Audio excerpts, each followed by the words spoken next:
इसी प्रकार ये ब्रह्मा कुमारी पंथ उसी प्रकार वही प्रोसीजर जो का जो आ रहा है। अब ये क्या मानते हैं कि गीता जी किसने बोला? ब्रह्मा कुमारी तो पूछा जिज्ञासु ने, तो उत्तर दे रही है ब्रह्मा कुमारी के सदाशिव ने बोला। कौन सदाशिव? जो ज्योत निरंजन ज्योत स्वरूपी है, उसने किसमें बोला? ब्रह्मा की आत्मा में प्रवेश किया। ब्रह्मा कौन बताया? उन्होंने लेखराज जी थे बंबई में, वो जौहरी थे वे, और उसमें कहते वो सदाशिव आ गया। कोई प्रेत आत्मा, कोई पितर, ये ऋषि लोग होते हैं ना, इनकी साधना तो ठीक बनी नहीं, ये पितर बन गए और ये किसी में आकर के प्रवेश कर जाते हैं। एक गांव में एक जमींदार के शरीर में एक श्रृंगी ऋषि की आत्मा आती थी। उसका टाइम था शाम का 4 और 6 के बीच में आ जाती थी, और वो फिर संस्कृत बोला करती। संस्कृत बोलता था वो जमींदार का शरीर, और अंदर बोल रही थी वह श्रृंगी ऋषि की आत्मा। और क्या बताता था कि मेरी भक्ति बिगड़ गई भाई। श्रृंगी ऋषि जिसने सुखदेव को भी, उस राजा परीक्षित को भी श्राप दे दिया था, और श्रृंगी ऋषि बड़ा तपस्वी साधक बताते थे।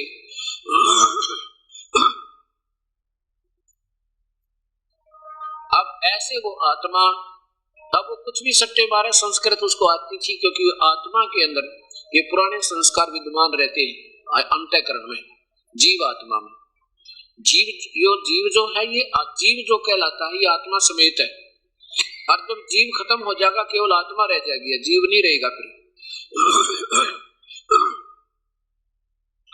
तो इसी प्रकार इस ब्रह्मा कुमारी यानी श्री लेखराज जो हुए हैं जौहरी, उनकी आत्मा में कौन आया? कोई प्रेत आ गया, और वो कोई ऐसे ही अधूरी साधना करने वाला, जिसकी वैसे ही, क्योंकि अंदर जब ध्यान लगाएंगे समाधिस्थ हो जाएंगे ब्रह्मांड का, ना जाने कौन से लोक में असंख्य इतना इंद्र जाल बताते हैं ना, इतना इसमें कबाड़ में रखा काल ने इस ब्रह्मांड में, ना जाने कौन से में समाधि पहुंच जाए, और वही रचना कर रखी इसने। तो कितने लोगों की अलग अलग से अपने हिसाब से, अब मतलब छोटे छोटे द्वीपों की।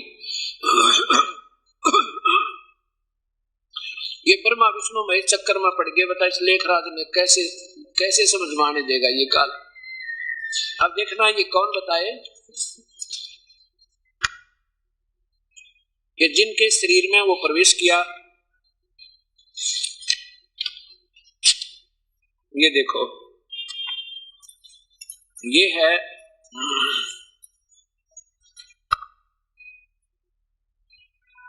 ज्ञान योग पत्रिक पवित्रता शांति पथ प्रदर्शनी। नीचे देखिए,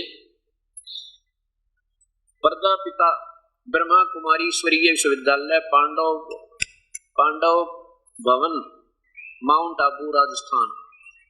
ये किस में प्रवेश किया? यहाँ देखो, ये है, इनको ब्रह्मा कहते हैं। इनका लेखराज शर्मा नाम था, और एक जौहरी थे, ये जौहरी, इसमें वो प्रेत आत्मा आ गई। और फिर देखना, फिर इसकी आत्मा जब ये मर गया, इसमान लग गई, और ये भी मर गया थी। दो चाहिए इन दोनों आत्मा ने, दो बैठे हैं, ये आत्मा दो ब्रह्मा कुमारी बैठे हैं, क्योंकि एक की आत्मा इसकी आवे, एक दूसरे की आवे। उसको सदाशिव की आत्मा कहते हैं कि वो आती है ब्रह्मा की आत्मा, इसको ब्रह्मा बताया महापुरुषों ने। और कहते शिव की आत्मा ने ब्रह्मा मावे, ब्रह्मा की आत्मा इसमें आवे, और जब यह बोल रहे और फिर ज्ञान देवे। और ये कौन शिव कौन है? सदाशिव वही जिसने गीता बोली थी, वही है। एक सवाल सदाशिव श्री कृष्ण कहते, वो श्री कृष्ण में प्रवेश करके, ये देखो, ये है पिता श्री ब्रह्मा। अब इसको ब्रह्मा नाम रख दिया। नाम इनका लेखराज जी था, जिनके माध्यम से परम पिता शिव ने ज्ञान दिया।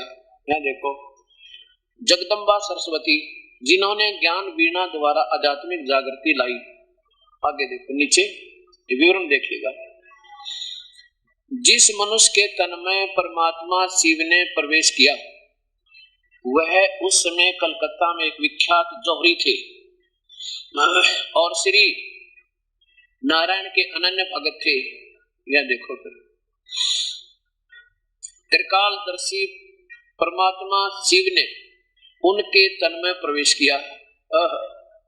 उनके मुख द्वार ज्ञान एवं योग की द्वारा, उनके मुख के द्वारा भीतर भूत की तरफ प्रवेश करके कोई और ज्ञान एवं योग की शिक्षा देने वाले सभी ब्रह्मा कुमारों और ब्रह्मा कुमारियों में जो श्रेष्ठ थी, उनका इस अलौकिक जीवन का नाम हुआ जगदम्बा सरस्वती। वह यज्ञ माता हुई। अब देखो फिर ऊपर ये पूरा पीछे किए, पीछे देखो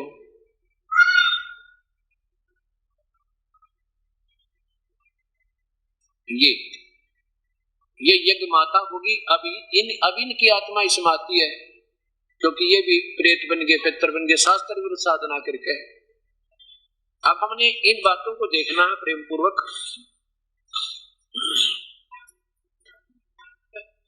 देखिएगा इनके द्वारा रचना, ये सृष्टि रचना देखिए इनकी कितनी बढ़िया बनाई है इन्होंने। ये देखो शिव का परम धाम, 3 लोक कौन से हैं और शिव का धाम कौन सा है। यहां देखिए पहले चित्र देखें इनका, 3 लोक कौन से हैं और परमात्मा शिव का धाम कौन सा है। ये 3 लोक बताए इन्होंने। कौन सा, ये तो कहते हैं, ये देखो आगे लो, ये तो ब्रह्म लोक। कौन सा ब्रह्म लोक में बना लिखा, बाहर लिख रखा है, इससे बाहर ये एक ब्रह्मांड बताओ, ये एक ब्रह्मांड है, ये अंडे जैसा ये एक ब्रह्मांड है। ये तो ब्रह्मा का ब्रह्म लोक, और ये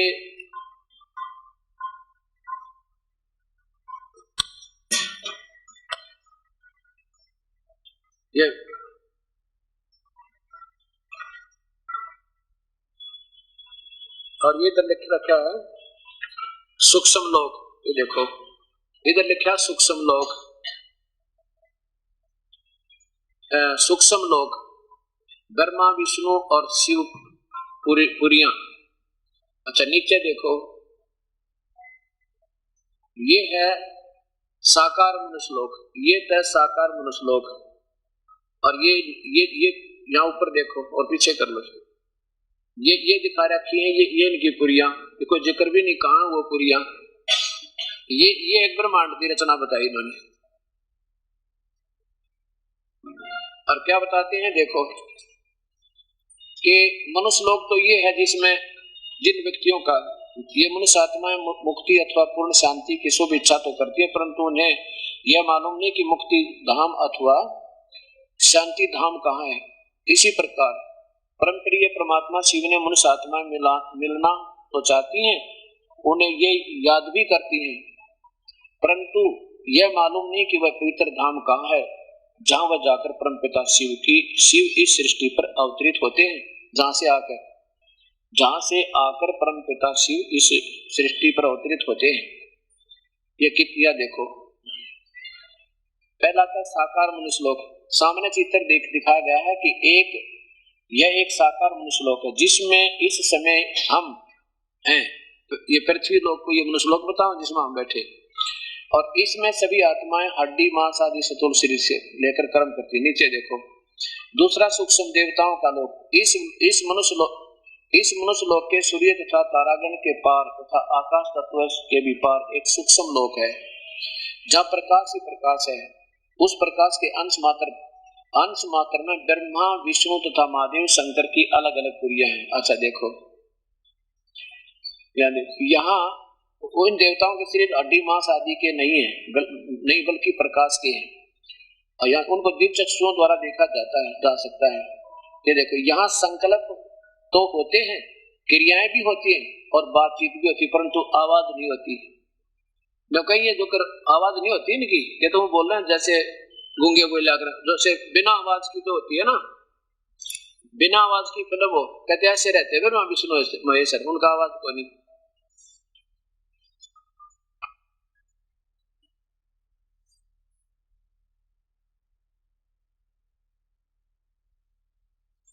और तीसरा बताते हैं ब्रह्मलोक।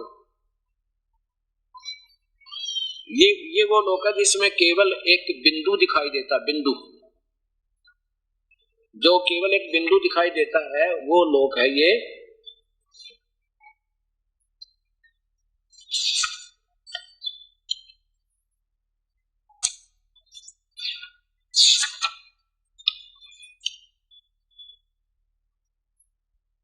यहाँ देखो, ये वही है माउंट आबू से प्रकाशित ज्ञान योग पवित्रता शांति का पथ प्रदर्शनी, प्रजापिता ब्रह्मा कुमारी ईश्वरीय विश्वविद्यालय, पांडव भवन, माउंट आबू, राजस्थान। इसमें देखो एक आश्चर्यजनक बात, इधर निराकार परमात्मा और उनके दिव्य गुण। कहते हैं शिव जी निराकार हैं, उनका आकार कोई नहीं। परमपिता शिव परमात्मा गीता ज्ञान दाता। आगे इधर देखो, परमपिता परमात्मा का दिव्य नाम और उनकी महिमा। परमपिता परमात्मा का नाम शिव है, शिव का अर्थ कल्याण आदि करना। नीचे देखो, वह जन्म मरण से सदा मुक्त, सदा एक रस, आदि आदि। अच्छा, मनुष्य आत्माओं को ज्ञान देने के लिए सोम अथवा अमृत पिलाने और अमृत पद देने वाला, वह सदा जगती ज्योति सदाशिव है। वैसे एक ज्योति है जो सदा, नीचे देखो, परमपिता परमात्मा का दिव्य रूप ये है। परमपिता परमात्मा का दिव्य रूप एक ज्योति बिंदु के समान दिए की लौ जैसा है, दिए की लौ जैसा है। वह मूर्ति अति निर्मल, वह रूप अति निर्मल स्वर्णमय, लाल और मनमोहक है। वह दिव्य ज्योति रूप के दिव्य चक्षु द्वारा देखा जा सकता है और दिव्य बुद्धि अनुभव किया जा सकता है। परमपिता परमात्मा की उस ज्योति बिंदु रूप की प्रतिमाएं भारत में शिवलिंग नाम से पूजी जाती है। अवतरण के बाद महाशिवरात्रि भी मनाई जाती है। निराकार कारक, ये देखो, लगभग सभी धर्मों में अनुयायी परमात्मा को निराकार मानते हैं, परंतु इस शब्द से वे यह अर्थ लगाते हैं कि परमात्मा का कोई आकार रूप नहीं है। और क्यों अर्थ होगा इसका? निराकार का अर्थ है जो कुछ भी ना दिखे। अपनी थ्योरी बना के क्या कहते हैं? नहीं, जब परमपिता परमात्मा शिव कहते हैं कि ऐसा मानना भूल है। वास्तव में निराकार का अर्थ है कि परमपिता साकार नहीं है, अर्थात न उसका कोई मनुष्य जैसा स्थूल शारीरिक आकार है और न देवता जैसा स्थूल सूक्ष्म शरीर आकार, बल्कि उनका रूप अशरीरी और ज्योति बिंदु के समान है। बस ज्योति बिंदु के समान। बिंदु, अब देखो, बिंदु को तो निराकार ही कहेंगे, अपने घर की गडरे। अब देखो, बिंदु से कितना ही छोटा है तो आकार तो होगा। अब जैसे कोई आग लगा दो, क्या कहोगे भाई? अब कितना ही कोई छोटा बिंदु रख लो, उसका भी आकार बनेगा। ये तो ज्योत, दिए की ज्योत, बताओ, दिए की ज्योत। अब मान लीजिए हम ये छोटा सा आकार बना देते हैं, ये देखो, अब इसको क्या कहेंगे? इससे भी छोटा बनाएंगे, कहेंगे अभी गोलाकार है, और ये क्या कहेंगे? बिंदु आकार है। मान लीजिए बिंदु, ये बिंदु बना दिया, इसका भी आकार है। और ये कहते हैं नहीं, बिंदु आकार नहीं होता, आकार साकार का अर्थ होता जो अनविजिबल हो उसको निराकार कहते हैं, जो दिखाई ना दे। और कोई भी ये कहते हैं शिव का लिंग है ना, शिवलिंग तो सही है उसका, तो तरह गजब हो। ये कहते हैं कि शिव तो निराकार है, लेकिन उसका जो लिंग हम देखते हैं ना, पत्थरों की मंदिरों में मूर्ति बन रही, कहते वो सही है, वो साकार है, वो बिल्कुल ठीक है।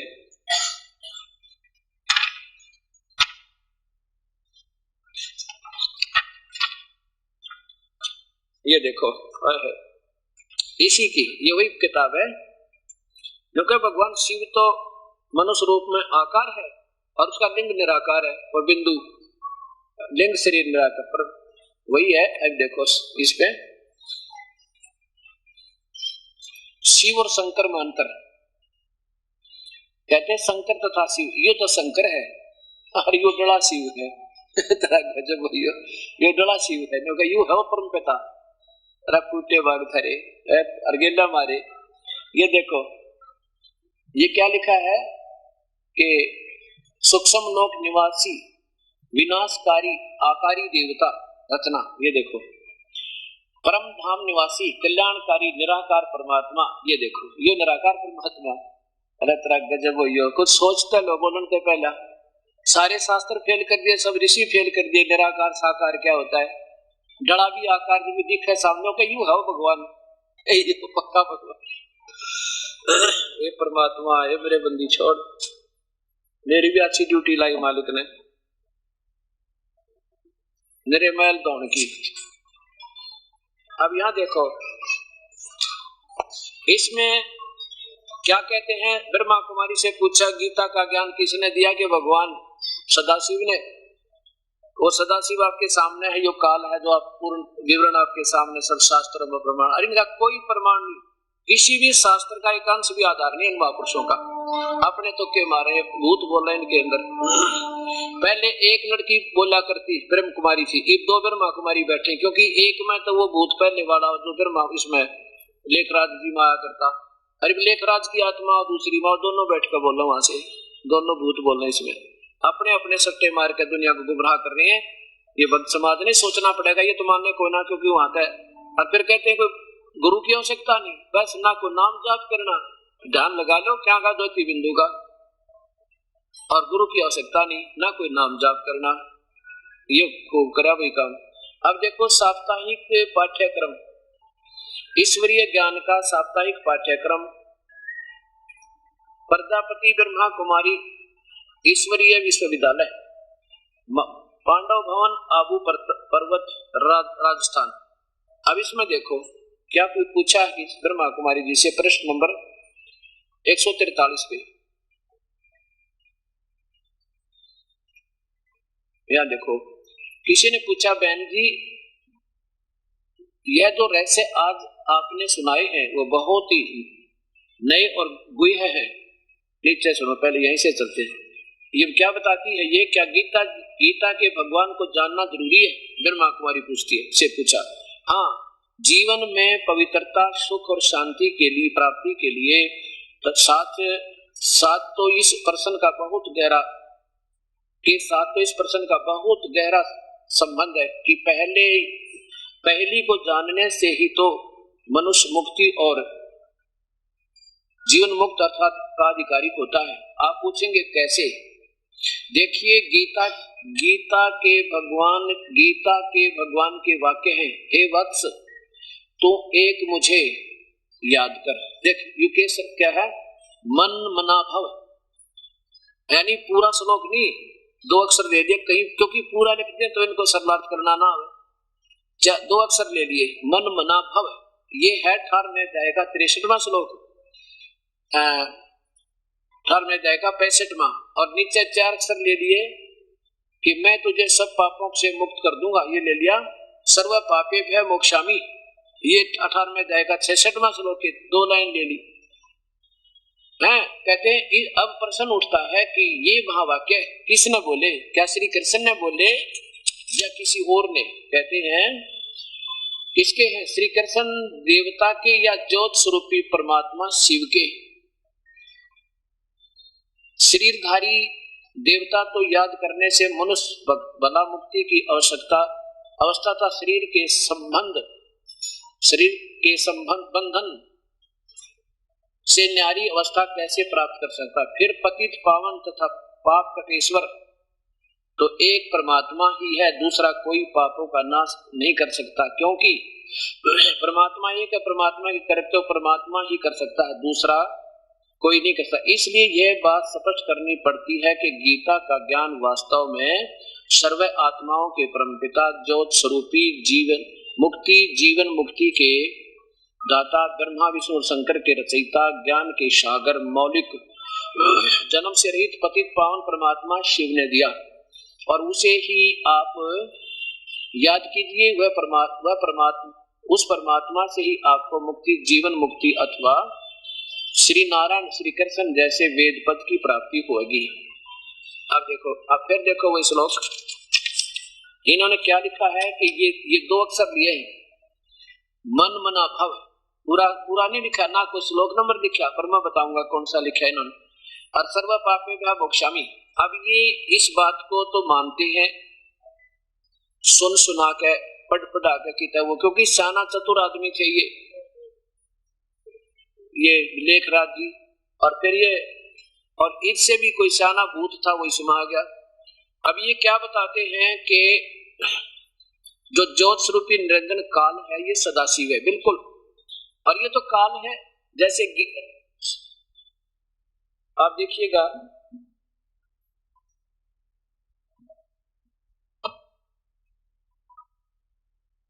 शिव महापुराण,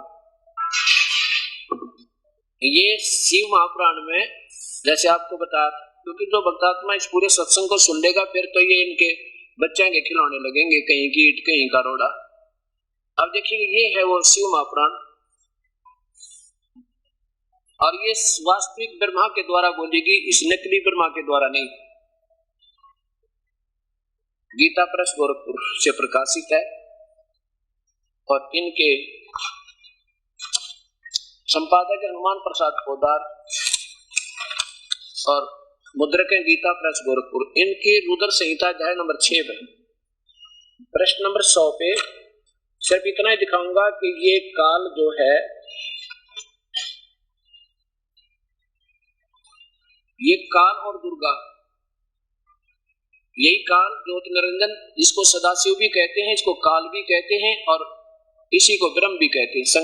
रुद्र संहिता प्रश्न नंबर 100 पे अब देखो, ये महादुर्गा की महिमा है, दुर्गा की महिमा है, जो महापार्वती रूप में इस काल के साथ ब्रह्मलोक में रहती है। उस पराशक्ति को प्रधान प्रकृति गुणवती मायावती तत्व की जनित विकारित बताया है। वह शक्ति अंबिका कही गई है, जिसको प्रकृति सर्वेश्वरी त्रिदेव जननी ब्रह्मा विष्णु महेश की माता भी कहा गया है। नित्य और मूल कारण भी कहते हैं सदाशिव द्वारा प्रकट की गई उस शक्ति की 8 भुजाएं। अगर ये कोई समझदार भी बोल रहा होता है, साथ में ये भी बताता ब्रह्मा विष्णु महेश के माता पिता कौन है, पिता वो तो बता दिए कि सदाशिव न रचे, इनकी माँ कौन है, अर्थात अल्पज्ञ है ये जो उसके अंदर बोल रहा है। सुनी सुनाई कोई कथा सुन दी भूत ने, अरे वो ऐसे बोल रहा है। अब देखो नीचे, तीनों ब्रह्मा विष्णु महेश की माता दुर्गा है, और ये सदाशिव कौन है, वे जो सदाशिव हैं वे परम पुरुष ईश्वर शिव शंभु और महेश्वर कहते हैं। वे ऊपर देखो, वे अपने सारे अंगों पर भस्म रमाए रहते हैं उन काल रूपी ब्रह्म ने। ये काल कहो चाहे ब्रह्म कहो, सदाशिव कहो, ये है वो काल जो वास्तव में जिसने गीता बोली। ये कौन है, ये ज्योति निरंजन, और ये गुप्त रूप में रहता है। अब इसी ने गीता बोली। ये प्रमाण ये है कि इसमें लिखा है कि अर्जुन मैं काल हूं, ये गीता इस भगवान ज्योति निरंजन के द्वारा नो की नो बोलेगी श्री कृष्ण में प्रवेश करके, कोई बिल्कुल सही। और इसी काल ब्रह्म ने जो स्वरूपी निरंजन सदाशिव ने चारों वेदों को बोला, और वो वेद फिर समुद्र में प्रवेश किए, ब्रह्मा ने मिले और ब्रह्मा ने फिर पढ़े। उसके बाद कुछ प्राकृतिक उथल पुथल के बाद ये एक ऋषि में प्रवेश करके उसी काल में जो सदाशिव ने ज्योति निरंजन ने, और फिर सबको वो दोबारा जो कहते लिखवा दिए। ऐसे ये गीता ज्योति निरंजन ने श्री कृष्ण में प्रवेश होकर बोला, उसके बाद वेद व्यास में प्रवेश करके ये गीता जो की तो लिपिबद्ध करवा दी वही का, और सेम बोला, इतना अक्षर का भी फर्क नहीं इसमें। और अगर ये सदाशिव बोल रहा होता तो ये उठपटांग नहीं मारता, कहीं की ईट कहीं का रोड़ा। अब ये क्या बताते हैं, कहते हो सदाशिवता और ब्रह्मा की आत्मा में कोई भूत बना हुआ ब्रह्मा भी, तो जो क्या नाम है लेखराज जी, वो तो शरीर छोड़ चुके हैं, तो वे कहाँ है कि शिव जी आवे माँ ब्रह्मा की आत्मा भूत, उस भूत में भूत बढ़े, और फिर वो भूत बढ़े उस लड़किया में, अब जो वर्तमान में बैठी फिर वो बोल रहे कमाल की बात। पर सीधा क्यों ना आ जा, बाईपास क्यों चल, सीधा क्यों नहीं आ जाता, थ्रो प्रॉपर चलन। जैसे पहले आ श्री कृष्ण में ऋषि में एक ऋषि में वेद व्यास जी में बोल के चला गा, हजरत मोहम्मद में बोल के चला गा, अब दो आत्मा एक में जब वो काम चले इनका। अब देखिए इसमें 11वें अध्याय के 32वें श्लोक में कहता है कि मैं काल हूं अर्जुन और सबको खाऊंगा। ये काल बोल रहा है गीता को, और ये सदाशिव काल है जिसकी ये पूजा के लिए खुद कहते हैं ब्रह्मा कुमारी वाले कि इस काल की पूजा, सदाशिव की पूजा करो। और ये कहता है उस परमात्मा की भक्ति करो, मेरी भक्ति ठीक नहीं। हे परमात्मा, ये तो खुद कहता है कि मेरी भक्ति तो अनुतमाम है। अब 11वें अध्याय का 32वां श्लोक देख करके आप देखिएगा। अब जिन्होंने ये लगातार सत्संग सुना है उनके तो भ्रम निवारण हो चुके हैं, फिर भी आगे भी ये सीडी बन रही है, कैसेट बनेगी। दास का उद्देश्य यही है कि हो सकता ना जाने कब कौन कौन प्यारी आत्मा और खोल ले अपने टीवी ने और कित बाग जग जांच के। ये वही गीता जी अध्याय नंबर 11 का श्लोक नंबर 32 देखो।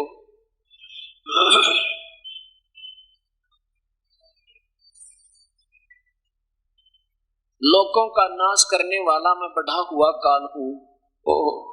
खुद कहे मैं महाकाल हूँ, वैसे तो काल है माने काल हूँ, कोई बात नहीं, महाकाल कह दे उसने।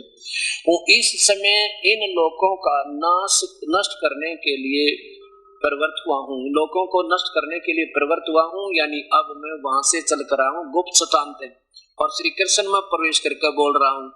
और इसलिए प्रतिपक्ष की सेनाओं में सतीथ योद्धा लोग ये तेरे मारे बिना भी नहीं रहेंगे, न सबको मार दूंगा। ये सब तेरे बिना भी नहीं रहेंगे और तेरे युद्ध न करने से भी इन सब का नाश हो जाएगा। सिद्ध हो गया, ये काल बोल रहा है। अब आइए, जो इन्होंने 2 श्लोक बताए हैं, एक अक्षर लिया इन्होंने, मन मना भव, मन मना भव और सर्व पापे व्यामोक्षामि।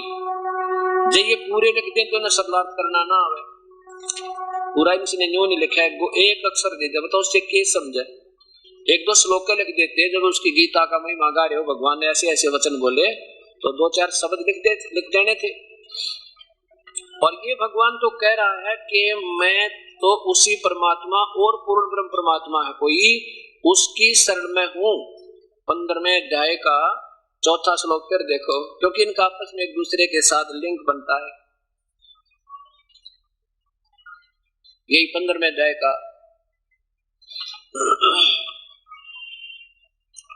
4था श्लोक है। ये देखिए नीचे इधर, उसके पश्चात उस परम पद रूप परमेश्वर को भली भांति खोजना चाहिए जिसमें गए हुए फिर लौटकर संसार में नहीं आते। जिस परमेश्वर से, ये गीता बोलने वाला सदाशिव बोल रहा है कि जिस परमेश्वर से सौर्य ब्रह्मांडों की रचना हुई है, पुरातन संसार वर्ष की प्रवृत्ति विस्तार को प्राप्त हुई है, उसी आदि पुरुष नारायण की मैं शरण हूँ। ये सदाशिव तो कह रहा है कि मैं तो कोई और परमात्मा है उसके अधीन हूँ, मैं सर्वेश्वर नहीं हूँ।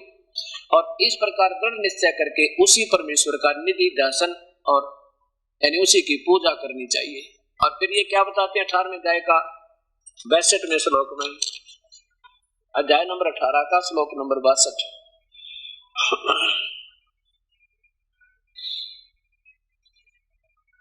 ये 12 प्रकार से उस परमेश्वर की शरण में जाइए, सदाशिव बोल रहा है, खुद कह रहा है कि उस परमात्मा की शरण में जाइए, काल बोल रहा है।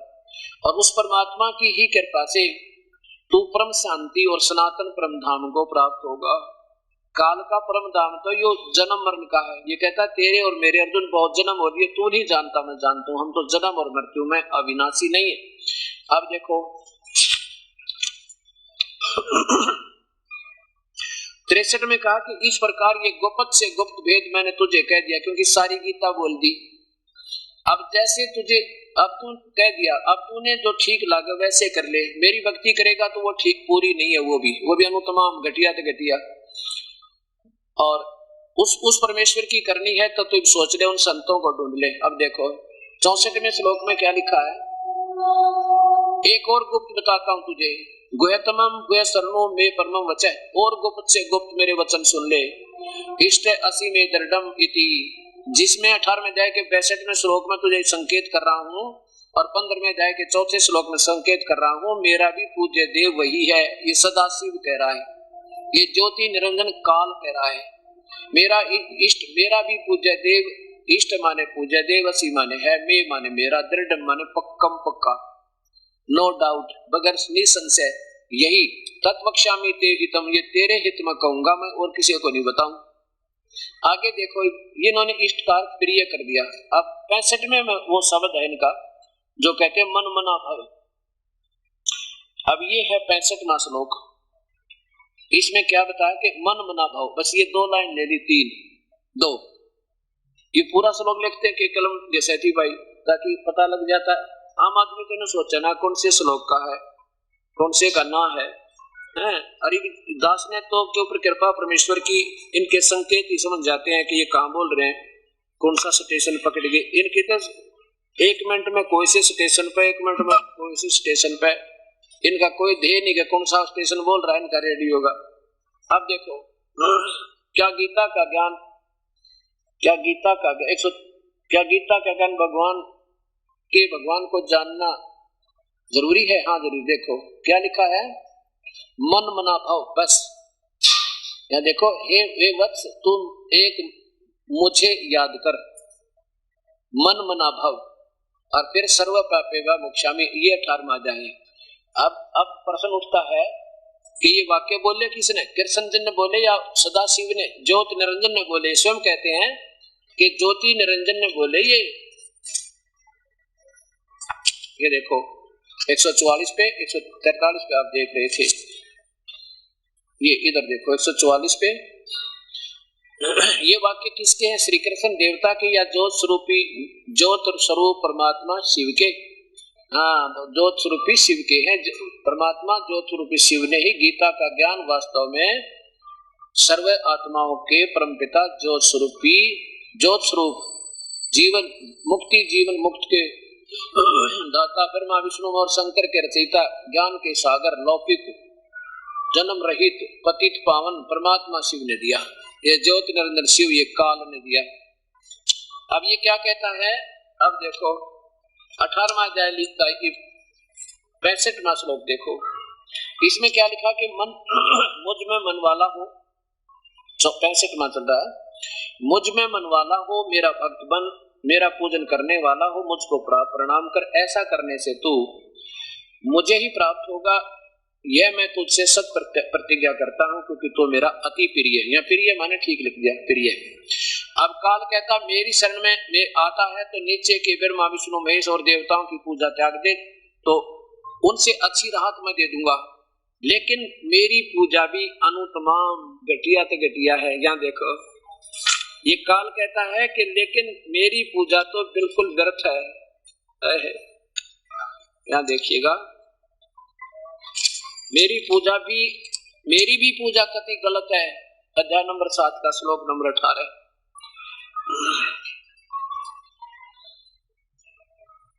ये 18 में, उदारा सर्वे एवमेति ज्ञानी तु आत्मा एवं मे मतम। अब क्या कहता है ये काल के, जिन्होंने ये पता लगा कि एक परमात्मा की भक्ति करनी चाहिए वेदों अनुसार, और उन वेदों में पाया केवल ज्योति निरंजन काल तक की भक्ति, ओम नाम का जाप और मेडिटेशन ध्यान, इससे प्रभु नहीं मिलता। जैसे कल दिखा था 11वें अध्याय के 48वें श्लोक में कि ये तेरे सिवा अर्जुन ना तो कोई पहले देख सके ना आगे देख सकता, ये है मेरी प्राप्ति। वो है वास्तविक रूप ज्योति निरंजन का नहीं, अर्थात कोई किसी से भी परमात्मा नहीं मिला, ना वर्ण वेदों में वर्णित विधि से, ना किसी जप से, ना तप से, ना जप से, ना किसी ज्ञान से।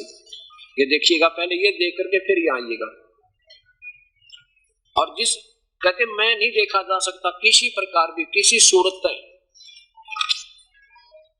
ये देखो ये 11वें अध्याय का 48वां श्लोक देखें, नीचे देखें, हे अर्जुन मनुष्य लोक में इस प्रकार ये है मेरा वास्तविक रूप, एवं रूप है मेरा वास्तविक रूप, इस प्रकार का रूप जो मेरा यही रूप है जो मैं वास्तविक दिखा रहा हूं। एवं माने सही रूप, ये है मेरा जो मैं तुझे दिखाई देता हूं। मैं न वेदों में वर्णित विधि से, न किसी यज्ञ से, न दान से, और न क्रियाओं से, और न उग्र तपों से, और न तेरे अतिरिक्त दूसरे के द्वारा कभी नहीं देखा जा सकता हूं। अब तो साकार दिखाया उसने, गीता वाले भगवान ने तो मनुष्य जैसा था वो, अरियन कहना वो तो निराकार बिंदु है, बिंदु के सामने हजार बुझा, हजार सब देख देख के बताने लग रहा काल, और अर्जुन आंखों देखा बता रहा। अब फिर देखिए 7वें अध्याय का 18वां श्लोक, इधर आओ। काल क्या कहता है कि मैं इन ऋषियों ने ओम नाम के जाप से, वेदों मणि विधि से कोशिश तो बहुत की, पर मैं मिला नहीं।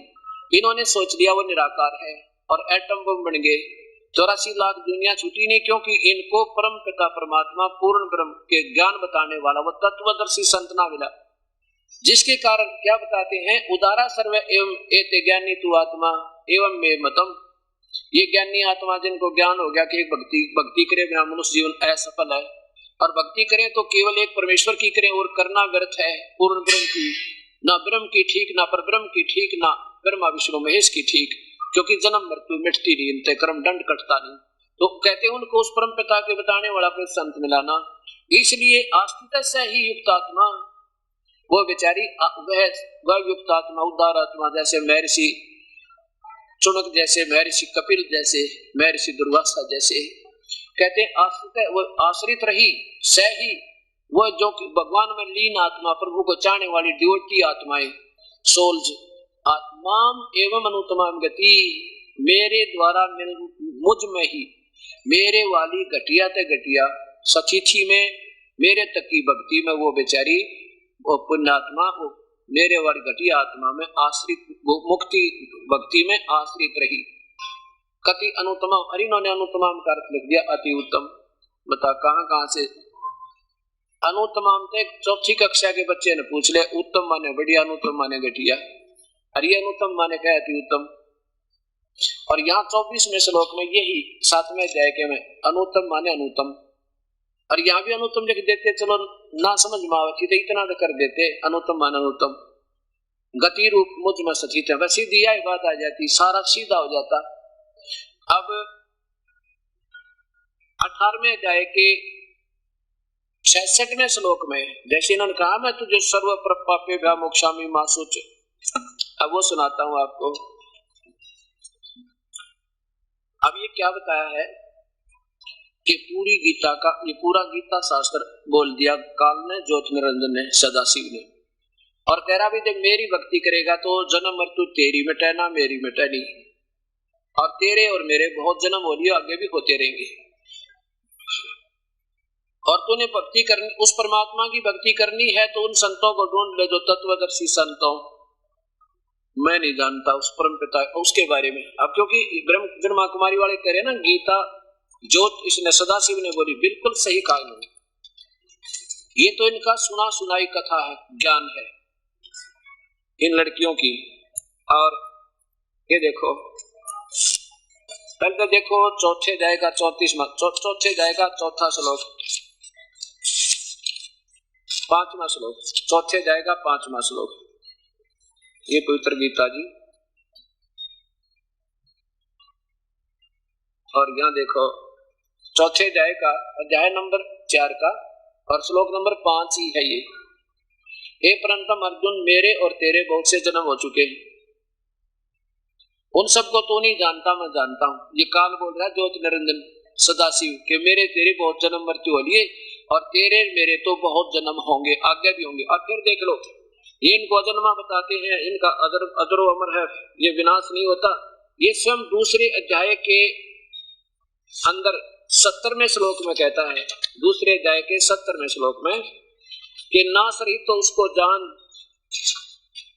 अब देखो ये दूसरे अध्याय का 12वां श्लोक लो, दूसरे अध्याय का श्लोक नंबर 12, क्या देखो, न तो ऐसा है कि मैं किसी काल में न था, अथवा तू नहीं था, अथवा ये राजा लोग नहीं थे, और ऐसा भी नहीं है कि और न ही थे, और ऐसा भी नहीं है कि इससे आगे हम सब नहीं रहेंगे, अर्थात तेरी और मेरी जन्म मृत्यु होती रहेगी। अब 70वें श्लोक में देखो कहते हैं नाश रहित तो उसको जान तू, ये दूसरे अध्याय का ये 70वां श्लोक, नाश रहित तो उसको जान जिससे यह संपूर्ण जगत दर्शय वर्ग व्याप्त है, और इस अविनाशी का विनाश करने में कोई समर्थ नहीं है। स्वयं को तो नाशवान बता रहे हैं, ज्योत स्वरूपी ज्योत रूप भगवान सदाशिव ये काल, और कहता वो परमात्मा तो कोई और है। बताओ अब ये गीता बोलने वाला भगवान ऐसे अब थोड़ी उठपटांग बात करो, अदर वो अमर है, फलाना है, अगेन वो बोलता था। 18वें अध्याय का 66वें श्लोक पर तो निचोड़ आ गया। अब ये कहा कि अगर मेरी शरण में आना है तो मेरी भक्ति कर, और मुझ में मन वाला और नीचे की भक्ति छोड़ दे, पर मेरी भक्ति भी उत्तम नहीं है, श्रेष्ठ कति व्यर्थ, क्योंकि जन्म मृत्यु नहीं मिट सकती, कर्म दंड कट नहीं सकता। और ये कहते हैं पाप कटेश्वर महेश्वर इस सदाशिव ने जो पाप दूने पैदा कर दे, ज्यादा से ज्यादा यही लगा सके पाप, और कोई ला नहीं सकता, और इसको पाप कटेश्वर कहे। अब देखो, अब कहते हैं, अब 66वें श्लोक का क्या इन्होंने दिया है, बस ये लिखा है सर्व पापेभ्यः मोक्षामि, बस ये इतना हिंट लिख के और छोड़ दिया। पूरा लिख देते ये श्लोक, क्योंकि ब्रह्मा कुमारी में जब भगवान शिव बोल रहा होता, सदाशिव भी जो काल बोल रहा होता, तो ये पूरा श्लोक बोलता, ये सुनी सुनाई 2 अक्षर ना बोलता वो। हाँ, तो इस जिसके कारण ये उलझ जाकर जब पूरा श्लोक लिख देते, आप भी उलझेंगे जाएंगे, क्योंकि परमात्मा की प्यारी आत्मा जो है, आप कोई बालक नहीं बोलो लेक्शन है, अब ये सब समझेंगे, जिन्हें भक्ति चाहिएगी वो बुद्धि से काम भी लेगा। इन उल्टी अटकलों में से 4 युग हो गया हमने और अटकन। ये देखो क्या गीता के भगवान को जानना जरूरी है, ये देखो सर्व पापेभ्यः मोक्षामि, बस ये छोड़ दिया इतना लिख के। ये कौन से का है? 18वें अध्याय का 66वां श्लोक। ये ऊपर देखो, अध्याय नंबर 18 का और श्लोक नंबर 66 है। इसका केवल ये हिस्सा ले लिया, सर्वे पापेभ्यः मोक्षामि। क्या अर्थ है कि सर्वधर्मान परित्यज्य माम एकम शरणम व्रज। सर्वधर्मान, सभी धर्मों की, सभी धार्मिक पूजाओं को, मेरे लेवल की जितनी भी धार्मिक पूजाएं मुझ में, माम माने मुझ में, परित्यज्य माने छोड़ के, मुझ में सब मेरी पूजाओं को छोड़ के एकम शरणम व्रज। एकम माने अद्वितीय, अद्वितीय जिसके बराबर कोई दूसरा ना हो, अर्थात सर्वशक्तिमान की शरण में। व्रज माने जा। अहम तवा सर्व पापेभ्यः मोक्षामि मा शुच, फिर मैं तुझे सब पापों से मुक्त कर दूंगा, तू चिंता ना कर अर्जुन। अब देखो, अब ये गीता बोलने वाला कहते हैं ये तो श्लोक उसी भगवान का है जो सदाशिव का। अब और को तो ये कहते हैं ना गीता में मिलावट कर दी होगी, यार ये तो सही मानते हैं ना इसको कि ये तो सही उन्होंने बोला है। तो अब इसमें क्या बोला उन्होंने, ये देखो, ये खुद गीता ये क्या बताते हैं कि सर्व कर्मों को, अर्थात संपूर्ण कर्म, कर्तव्य कर्मों को मुझ में त्याग कर, या लिखा तो केवल एक मुझ, देखो मुझ सर्वशक्तिमान सर्वाधार सर्वेश परमेश्वर की शरण में आ जा। वर्ज माने आजा बताते हैं ये, और वर्ज माने जाना होता है। अब ये सदाशिव तो कह रहा है कि उस परमात्मा की शरण में जाओ तुम, और ये कहीं तुम इसकी पूजा करो शिव की, ब्रह्मा कुमारी वाले। अब देखो, मैं तुझे सब पापों से मुक्त कर दूंगा, सर्व पापेभ्यः मोक्षामि, ये 2 अक्षर है इनके, सर्व पापेभ्यः मोक्षामि, शोक ना करे। अब दिखाऊंगा आपको वर्जमाने क्या होता है। वर्जमाने क्या होता है ये आपके सामने प्रत्यक्ष प्रमाण होगा।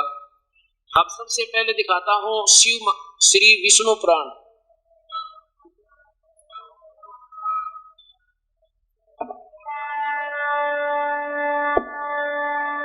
ये श्री विष्णु पुराण, और ये भी गीता प्रेस गोरखपुर से प्रकाशित है।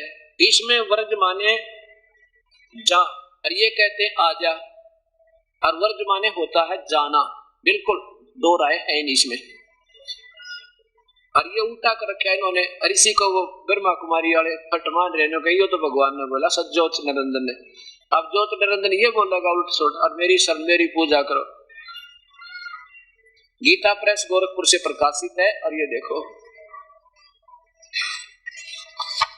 अनुवादक है मुनीलाल गुप्त, मुद्रक गीता प्रेस गोरखपुर से। अब इसके प्रश्न नंबर 31 पे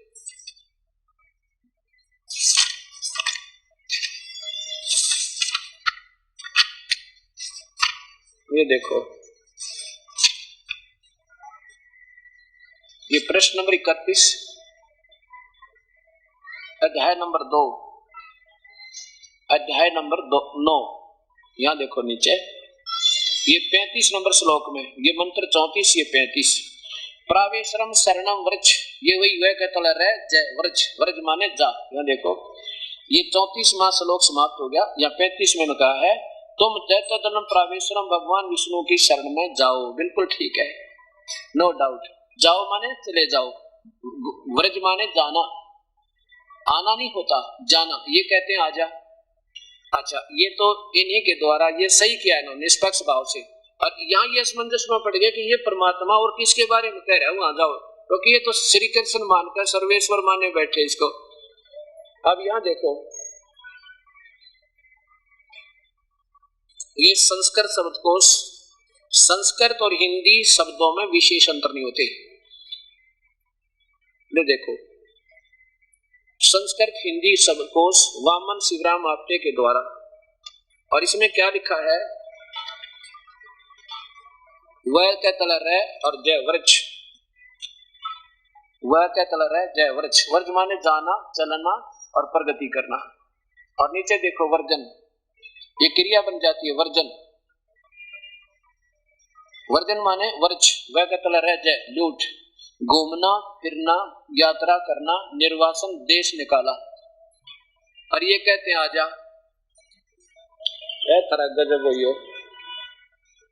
अब देखो, और ये कई है मेरे पास, 4-5-6 रखी है मैंने, और इनमें से 2 लिया मोटी मोटी छांट के।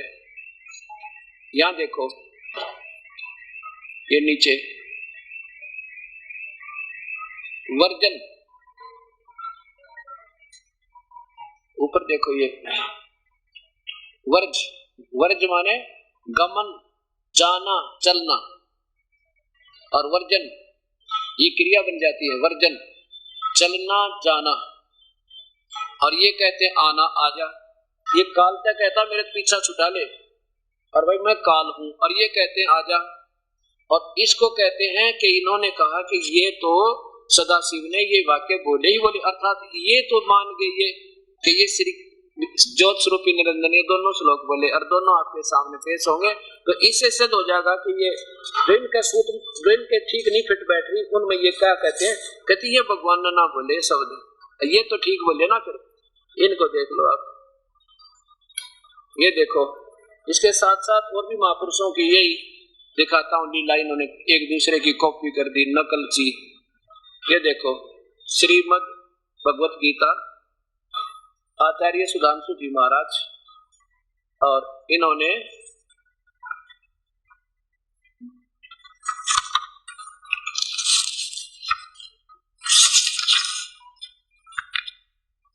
ये कहां से प्रकाशित है ये भी देख लो।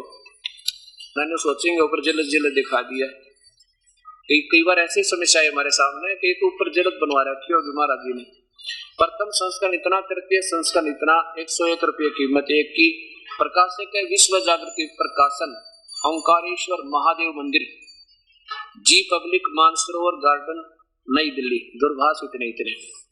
प्रस्तुति करते हैं लेखकीय जगदीश चंद्र अरोड़ा व नरेंद्र आदि, गौरव आदि आदि इनके। यहाँ देखो, मुद्रक है इंटर इंडिया पब्लिकेशंस। अब ये 18वां श्लोक देखिए, 18वें अध्याय का 66वां श्लोक देखिए।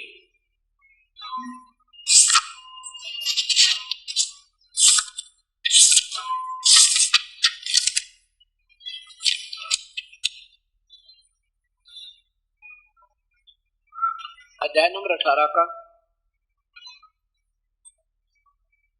66 नंबर श्लोक क्या है कि सर्वधर्मान परित्यज्य माम एकम शरणम व्रज, अहम त्वा सर्व पापेभ्यः मोक्षामि मा शुच। संपूर्ण धर्मों का आश्रय छोड़कर, पहले धर्म तक कोई था ही नहीं जब गीता बोली गई, न हिंदू था, न मुसलमान, न सिख, न ईसाई, छोड़कर तू केवल मेरी शरण में आ जा। और व्रज माने अभी आपको दिखा, जाना, चला जाना, देश निकाला लेना, यानी मेरे से पीछा छुड़वाना, और मैं तुझे सब पापों से मुक्त कर दूंगा, चिंता मत कर। काल कहता है कि मैं मेरा ऋण दे दे और फिर चला जा वे सकता है। और ये कह रहे हैं कि काल, ये भगवान कह रहा है कि मेरे पास से जाइए मत और मेरे अंदर रह तू।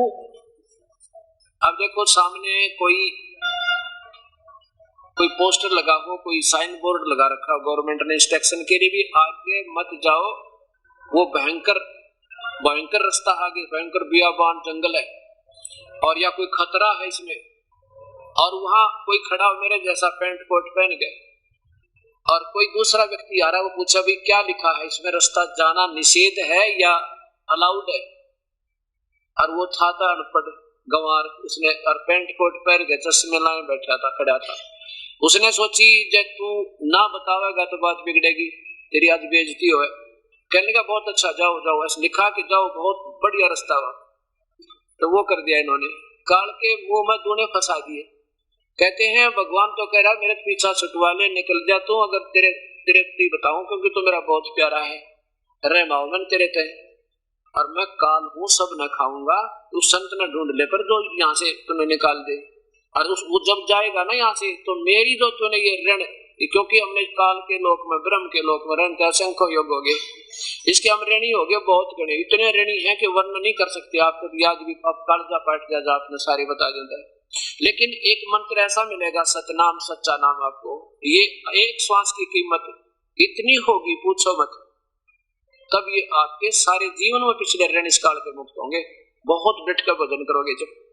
तो ये कहता है कि क्या हम क्या करते रहे, ओम नाम के जाप से ज्योत निरंजन की भक्ति करके यशी बन के, और इसका माल नहीं खाते रहे, जैसे दान धर्म करके कहा स्वर्ग में चले गए, देवता बन गए, वहां स्वर्ग में चले गए, वहां हजारों युगों तक रहे, और फिर नरक में जाना पड़ा, फिर 84 लाख दुनिया भोगनी पड़ी। इस कारण जो का तो रह गया हमारे ऊपर।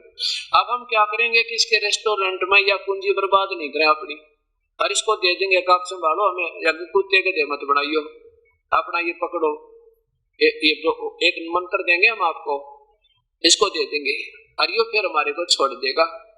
ये कहता है कि उसकी शरण में जाना है तो मेरे सब कर्ज तार जा तू, सर्व धर्मान, धर्मान माने धार्मिक पूजाओं को, परितज माम, मुझ में छोड़ दे तू जितनी आज तक कमाई मेरे लेवल की, और एकम शरणम जा, वर्ज, वर्ज माने जाओ, और फिर मैं तुझे सब पापों से मुक्त कर दूंगा, क्योंकि पापों का दंड हम भोग रहे, कुत्ते गधे बनकर टांग करके हाथ टूटे, तो फिर ये इसका कर्ज दे देंगे, वो पाप का हमारे ऊपर, ये छोड़ देगा जा भाई।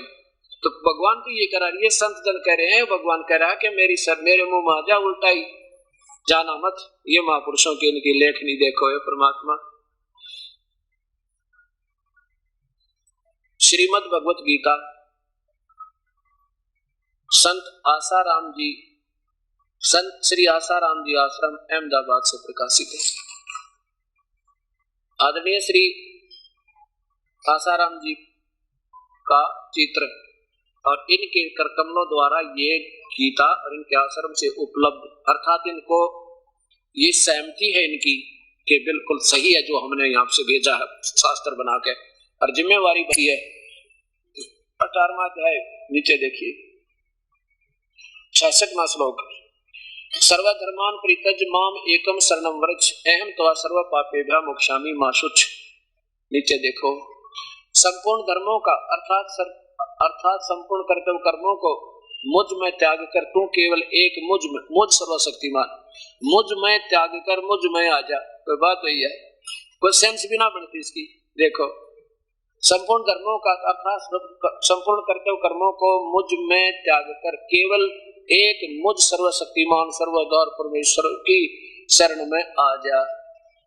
और लिखना था जाओ, इन डिक्शनरी भी उठाकर ना देखी, शब्दकोश भी ना देखा, एक दूसरे की कॉपी नकल कर दी। अब ये सारे फेल होंगे, कई बार पकड़े जाते हैं ना बच्चे, 10 के 10 फेल होया कर इकट्ठे दिन की कॉपी मिल जाती है। अब ये सारे फेल होंगे, देखियो। मैं तुझे संपूर्ण पापों से मुक्त कर दूंगा, तू चिंता मत कर। अब देखो महापुरुषों, अब भी और मान बढ़ाई छोड़नी पड़ेगी। हम 2 दिन के मेहमान बता के मेहमान बढ़ाई। आइए अब हम उन श्रद्धालुओं के अनुभव जानते हैं जो जगत गुरु तत्वदर्शी संत रामपाल जी महाराज जी से दीक्षा प्राप्त कर चुके हैं तथा उनके द्वारा बताए गए भक्ति मार्ग पर चल रहे हैं। नमस्कार सर। सर सही। क्या नाम है सर आपका? सर अखिलेश कुमार नाम है। कहाँ के रहने वाले हैं अखिलेश जी? सर बेसिकली मैं पटना बिहार का रहने वाला हूँ, बाकी पिछले 10 साल से मैं लुधियाना में हूँ, और अभी लुधियाना में ही बेसिकली अभी जॉब कर रहा हूँ। क्या काम करते हैं सर आप? सर मेरा अपना बेसिकली डिज़ाइनिंग का काम है, और शुरू से ही मैं डिज़ाइनिंग फील्ड में हूँ, और भगवान की कृपा से मैं इसमें अच्छा पैसा अर्न कर रहा हूँ अभी। संत रामपाल जी महाराज से आपने नाम दीक्षा कब ली?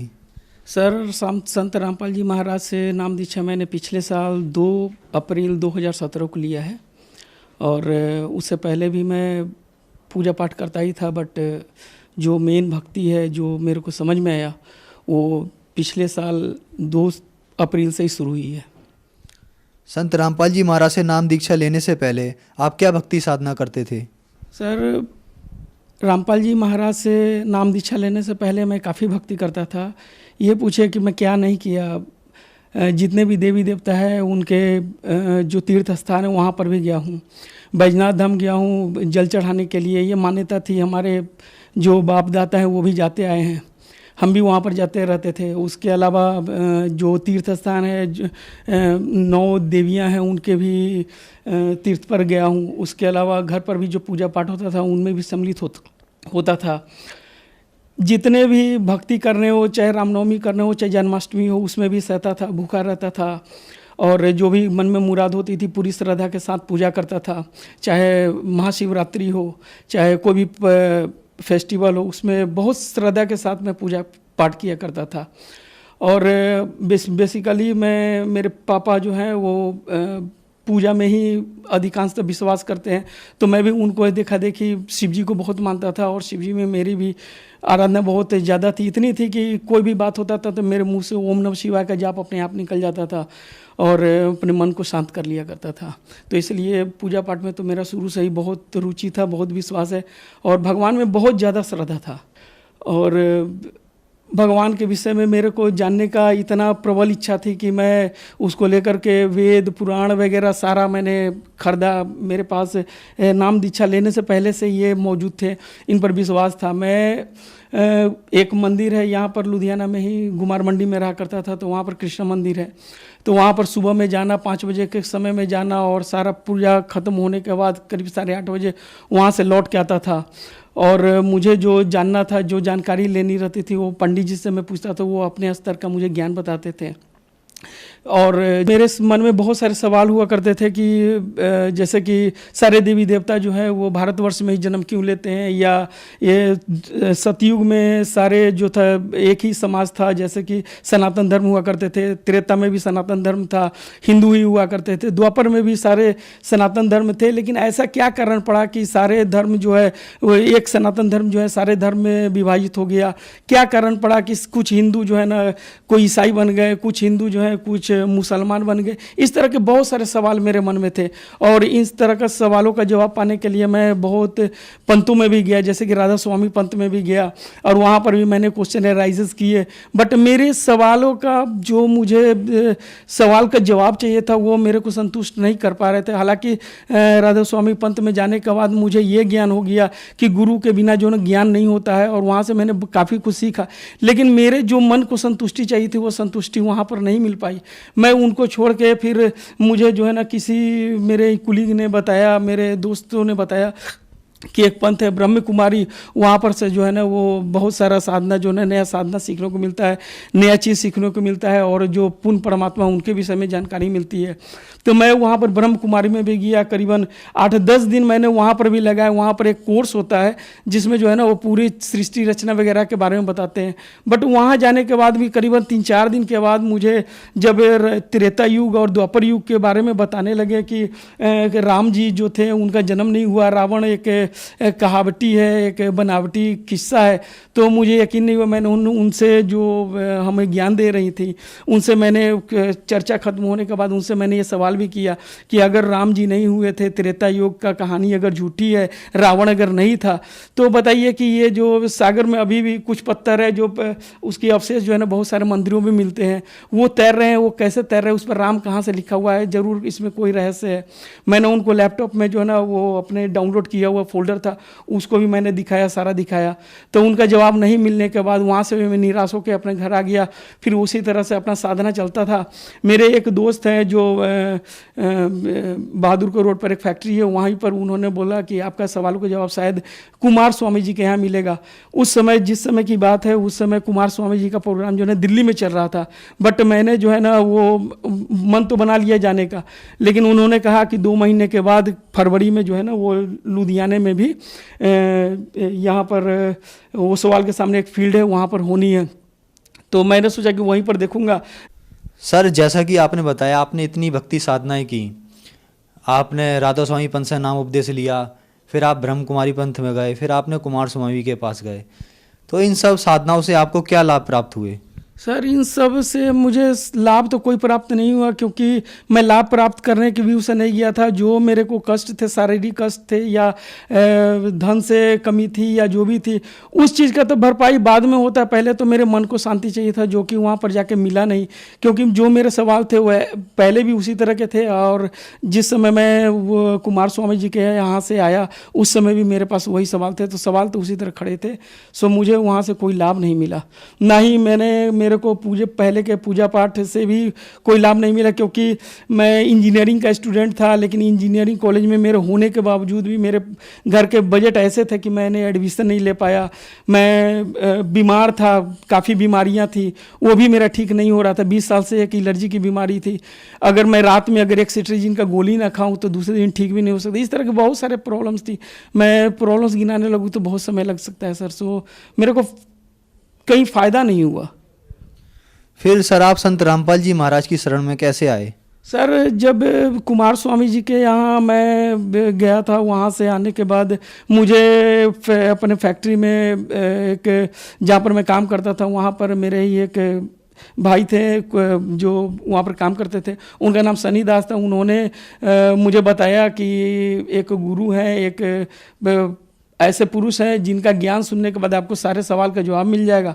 तब मैंने उनसे पूछा, उन्होंने मुझे एक बुक दिया जिसका नाम था ज्ञान गंगा, और उस ज्ञान गंगा को मैंने पढ़ा। सिर्फ 18 पेज, भूमिका से लेकर सिर्फ 18 पेज पढ़ा। तो मैं वहाँ से 10 दिन के बाद यहाँ आके मैंने नामदान ले लिया। सर संत रामपाल जी महाराज की शरण में आने के बाद क्या आपको उन सवालों के जवाब मिले जो आप ढूंढ रहे थे? हाँ जी सर, संत रामपाल जी महाराज के पास के शरण में आने के बाद मुझे उन सारे सवालों के भी जवाब मिले, और उनके अलावा जो क्वेश्चन एराइज होते गए उन सारे सवालों को भी जवाब मिलते गए। क्योंकि उनका जो ज्ञान था वो विस्तृत रूप में और एकदम सुई की नोक से भी छोटी छोटी जो बारीक जो क्वेश्चंस होती हैं उन सारे क्वेश्चंस को क्लियर करती हुई मेरे मतलब कि अंतर आत्मा के जितनी भी क्वेश्चंस थी, जितनी भी सवाल थी, उसको जो है एक एक करके मैंने क्लियर किया। और मुझे लगता है कि वो जो ज्ञान बताते हैं, जो वेद पुराण, जो हमारे धार्मिक ग्रंथ हैं, जो जिसे हर घर में होना चाहिए, जिसे पढ़ने का किसी के पास टाइम नहीं है, सो उसे मैंने पढ़ा है। मैंने हर एक सवाल को, हर एक जो रामपाल जी महाराज हमें बताते हैं वो सारे को मैंने एक एक करके गीता जी से या ऋग्वेद से मंडल 9 में जो उन्होंने जो बताया सारे को मिलाया, प्रमाण लिया। प्रमाण लेने के बाद मैंने सारा कुछ देखा कि सारा जो विधि है उनका, सारा जो पूजा है वो बिल्कुल सही है। पूर्ण परमात्मा को पाने का इसके अलावा और कोई दूसरा उपाय नहीं है। संत रामपाल जी महाराज के शरण लेने के बाद मेरे को बहुत लाभ हुए हैं। हालांकि मैंने ये सपने में भी नहीं सोचा था कि मेरे शरीर में जो बीमारी है वो ठीक कभी होंगे, क्योंकि मैंने जिस दिन मैंने नामदान लेने का सोचा था उस दिन मेरे मन में सिर्फ इतना ही था कि मैं सिर्फ पूर्ण परमात्मा के पक्ष में जा रहा हूँ, उनके शरण में जा रहा हूँ। मेरे को वो भक्ति मिली है जिसकी मैं तलाश कर रहा था, मुझे वो क्वेश्चन के आंसर मिले, बस इस कारण से मैंने नामदान लिए थे। लेकिन 3 महीने जो एलर्जी से मैं 20 साल से परेशान था, जिसके पीछे मेरे माता पिता ने बहुत सारे पैसे लगा चुके थे। मैंने पटना में भी दिखाया, एम्स में भी दिखाया, यहाँ तक मोहाली में भी दिखाया और लुधियाना में भी कई साल तक मेरी दवाई चली है। लेकिन डॉक्टरों का कहना था कि आपको डेली का एक सेट्रिजिन डेली खाना ही पड़ेगा। वो जो है सिर्फ उनके प्रथम नाम मंत्र 3 महीने जाप करते हुए और मैं डेली दवा खाता था। गलती से मेरे से भगवान की मालिक की कृपा थी कि एक दिन छूट गया और मैं कहीं चला गया था और दवाई ले जाना भूल गया। तो वो क्या हुआ कि दूसरे दिन मेरे को एलर्जी नहीं निकला। फिर मैंने क्या किया, एक दिन बीच करके खाना शुरू कर दिया, उसके बाद 2 दिन गैप करके खाना शुरू कर दिया, उसके बाद 4 दिन गैप करके खाना शुरू कर दिया। मेरी वाइफ ने कहा कि आप जो है ना इसको बंद करके देख लो। मेरी वाइफ के कहने पर मैंने एक बार बंद किया और उसके बाद आज तक मैं बिना दवाई के हूँ सर, लेकिन आज तक मेरे को वो बीमारी नहीं हुई है। मैंने एक इसका लाभ और भी है कि मैं लुधियाना में अपने 3 साल पहले जॉब छोड़ के मैंने एक छोटा सा फैक्ट्री लगाया था। उस फैक्ट्री को चालू करने के लिए मेरे पिताजी जो है वो 1 लाख का उधार लेके मेरे को दिए थे, जो कि 2 साल चलाने के बाद भी मेरा जो है ना सक्सेस नहीं हुआ और बहुत सारा पैसा डूब गया। मुझे तो यही पता लगा कि जितनी साधना मैंने पहले की थी उसका मेरे को भरपाई ही करना पड़ा, कोई फ़ायदा नहीं हुआ। लेकिन रामपाल जी महाराज के शरण में आने के बाद जो मेरा 30,000 का जॉब था वो आज के डेट में करीबन 1 लाख से ऊपर हो गया है। उसके अलावा मेरे जितने भी कर्ज थे वो सिर्फ 1 साल के अंदर में सारे ख़त्म हो गए। मेरी शारीरिक सुख के बारे में बता दिए कि मेरा रोग मुक्त हूँ। मेरे घर में मेरी वाइफ है वो भी नामदान ले चुकी है, और मेरा 6 साल का बच्चा है वो भी नामदान ले चुका है। सर, संत रामपाल जी महाराज ने सभी धर्मगुरुओं को चैलेंज कर रखा है, आपको कैसा लगता है? सर ये तो बहुत अच्छी बात है, क्योंकि मुझे जब से पता चला कि पूर्ण परमात्मा जो है वो 600 साल पहले कबीर जी के रूप में यहाँ पर आए थे और सारा ज्ञान दे के गए हैं, उसके बाद ही सारे पंथ चले हैं। उन्होंने क्लियर ये बताया हुआ है, अपने पूरे प्रमाण के साथ दिया हुआ है कि वो 12 जो पंथ हैं वो मतलब कि बिल्कुल इनके ऊपर बेस्ड है, बट वो बिल्कुल गलत है। और जितने भी महाराज हैं, जितने भी, मैं उनकी आलोचना नहीं कर रहा हूँ या मैं उनकी निंदा नहीं कर रहा हूँ, लेकिन ये बिल्कुल सही बात है कि उनके पास बिल्कुल भी ज्ञान नहीं है, निराधार बात है। जो भी घर में छोटी बड़ी जितनी भी तरह की पूजा होती है वो सारा वेद पुराण के अकॉर्डिंग होती है, मैं मानता हूँ। अगर भक्त समाज से ये मेरी क्वेश्चन है कि अगर वो पूजा पर विश्वास करते हैं जो वेद में लिखा हुआ है, उस पूजा के अकॉर्डिंग जो शादियाँ होती हैं या जो जितने तरह के छोटे मोटे बड़े जितने भी पूजा होते हैं, अगर उसमें विश्वास करते हैं तो उसमें ये लिखा हुआ क्यों नहीं पढ़ पाते हैं कि जो पूर्ण परमात्मा है वो कबीर साहब हैं, उनके बारे में, पूर्ण परमात्मा के बारे में जिक्र हर एक जगह किया हुआ है, चाहे वो बाइबल हो, चाहे वो गुरु नानक देव जी का वाणी हो, चाहे वो अपने वेद हो, चाहे वो पुराण हो, चाहे हमारे गीता जी हो। गीता जी के तो हर एक अध्याय में उनका वर्णन किया हुआ है। और सिर्फ हम लोग मानते हैं कि कृष्ण जी भगवान है, तो अगर भगवान है तो उनकी बात को क्यों निराधार किया जाता है? उनके द्वारा जो द्वापर युग में जो बोला गया था, हम लोग मानते हैं कि ये जो ग्रंथ है वो सिर्फ हिंदुओं का अधिकार नहीं। मेरे मानना है कि ये हिंदुओं का अधिकार नहीं है, ये हर एक धर्म का है, हर एक जाति का है। क्योंकि जब ये वेद पुराण और गीता जी का उपदेश दिया गया था उसमें कोई धर्म नहीं थे। सो मेरी हर एक समुदाय से भी ये अनुरोध है कि वो सारे ग्रंथ को पढ़ें। ये सिर्फ हिंदू का नहीं, ये मुसलमान का भी ग्रंथ है, ये सिख का भी ग्रंथ है, ये ईसाई का भी ग्रंथ है। और उनको एक बार देखें, उनको चेक करें कि हमारे जो पंडित लोग हैं, हमारे जो पुरोहित लोग हैं, वो अगर जो बता रहे हैं वो सही भी है या नहीं है। क्योंकि आज का समाज जो है वो पढ़ा लिखा है, एजुकेटेड है, तो इतना तो समझ रख सकता है कि क्या सही है क्या गलत है। सो मेरे अनुसार से वो जो चैलेंज किए हैं बहुत सही है, और ये काम बहुत पहले ही हो जाना चाहिए था।